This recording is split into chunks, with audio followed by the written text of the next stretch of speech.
This is actually the fun part. But I need you guys to help me get some slack so that I can do these up. So, like pull the sides towards me. Pairs of lacing pinholes. There's these on this side are closer together than this side. So when I put them together, I overlap the wider ones over the narrow ones so that they actually fit better over top of each other. Okay? So, okay, I'm going to need you guys to pull them together a little bit more. That's right, keep pulling a little bit. Wait, okay, and that side too. Pull down and in. Okay, let go, that's good. Or don't let go, but just quit pulling. Quit pulling! Okay, I got it. So that's the tough one, is it? That's the top, yeah, that's the tough one. What are you tying? So what I do is I start with the outside of the wide one, go into the narrow one, back through the narrow one, and back out the wide one. That's cool. Okay. This is a very, very old way of joining two pieces of hide together. And it's quick. We have different types of wood that are really nice to use for lacing pins. Sometimes we like to paint them. Mine are kind of mildewed because we came from the coast. I used crochet hooks, knitting needles in a pinch. Yeah. I've used whatever I can find. Kindergarten pencils, they're good. Kindergarten pencils. Oh, sorry. With an eraser on the end? Zipper? This one's a little narrow. This was a spare, I think. We'll use the little thicker ones. They're going to fit better. I thought it was done. How did you get the decorative rings on your pins? Did you just I just carved them. Carved around it? But they eventually knock off. I was just playing. Okay, so this is what we call going fishing. I'm going to fish for these little pockets up here with this great big pole, and I had it almost. Okay. Wow. Oh, she's good. Whoa. Okay, who wants to try the other one? And that's beautiful. There's hardly any wrinkles. There's a little bit of a wrinkle here. Once we stake it down, there won't be a wrinkle there. And we tie these together. And this is pure Lakota.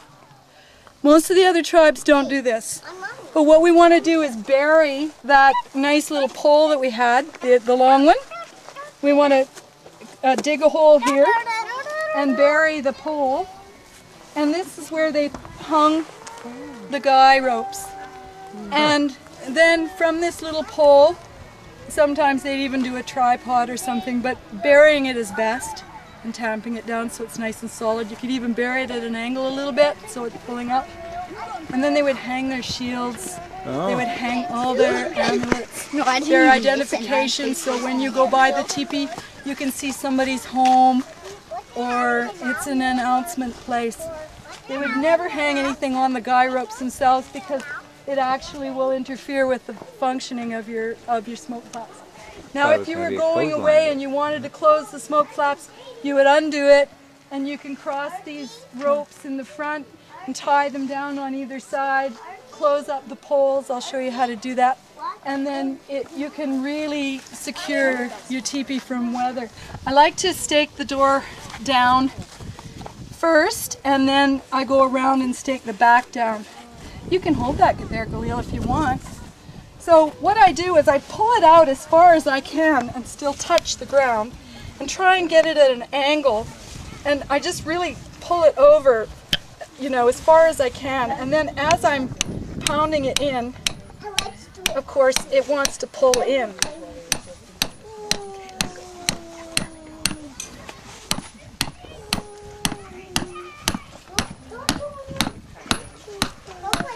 Okay. Now, the optimal thing is to have the cover about 3 inches off the ground. If the ground is uneven, we might find that some areas are going to be a little bit bigger, you know, a little bit higher. Why 3 inches off the ground? Well, just so that we have ventilation We don't want the cover to rot. And you know, you're going to get a few breezes, but that's what the liner does, is it stops the breezes from coming up. So this door pole might be still a little too long. I remember I told everybody that it might be too long. What we can do is get a shovel or something and dig a little bit right in here and let the pole sink in. It gets easier to dig if you have it. The pole's not really sticking out too far, but it's right there. Okay, so then we go side to side. So you sort of find, you know, in the middle somewhere on the side. Oh, I'll take that, please. Okay, you see how I'm pulling it out as far as I can.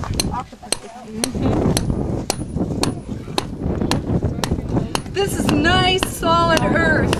So these nice little spikes go in really good. If you have soft earth, you're going to need really long stakes. I know somebody that put a teepee up where there was peat. Layers and layers of peat. Oh no. And it was beautiful. And nice, soft. But it was so soft, they had 4-foot stakes. Oh wow. This isn't being supported by this pole, so I'm going to just move this one out. Oh. We don't want to see any place where the canvas is just not even touching. But they all look really, really good. Another thing to look for is the spacing. When you're laying in your teepee and you're looking at the beauty of it and the symmetry of it, if the poles are just a little irregular, it can really bug you. So I always try to just stop and take a look at how they're spaced. I'd say this one is maybe a little wider in here than, you know, maybe we can just move this one over a little bit. And that might look a little better. But just kind of check out what the spacing, symmetry. Does it bug you or not? Yes, that one. This one could go out a little bit more, I think. And this one can go this way a little bit. Okay. Just a little bit. Yeah, okay. Very good. Okay. Now another place I always like to check is, how does the door look? Is it centered in between those poles, or do we need to adjust a little bit? I mean, I'm really getting nitpicky here. But I would say this one needs to come out just a little. And I'm going to just do that because I can. That's cool that it's still flexible, that you can do that. Yeah, when you stake the guy rope down, you can take this down and you'd stake it down. Here's your fire pit right in the middle. Isn't that nice? I would stake it right here. It's usually at this position of the fire pit. You don't want it too close to the fire because it'll get singed, of course. But it'll come in at an angle, and you stake it just about here. There's many different ways you can anchor it down. I saw one guy, he had this nifty big old steel thing with an eye on the end. Just drove it right in there and just cinched it up with a bow. And you know, there's some great ways to do it. I think traditionally they take a stick with a branch upside down, some hardwood, pound it in, and then just cinch it up. Where does it pull from? Straight from above? Well, you would unwind this, and so it would come right from, right from the all top. the way from the top. You don't want any ropes coming in front of your poles too much. We've got this one kind of crosses that way, but it's not really interfering. The reason is that if it pours rain, you want the rain to be able to come down uninterrupted down the inside of your poles. Look at these poles are drying already. I'm so pleased.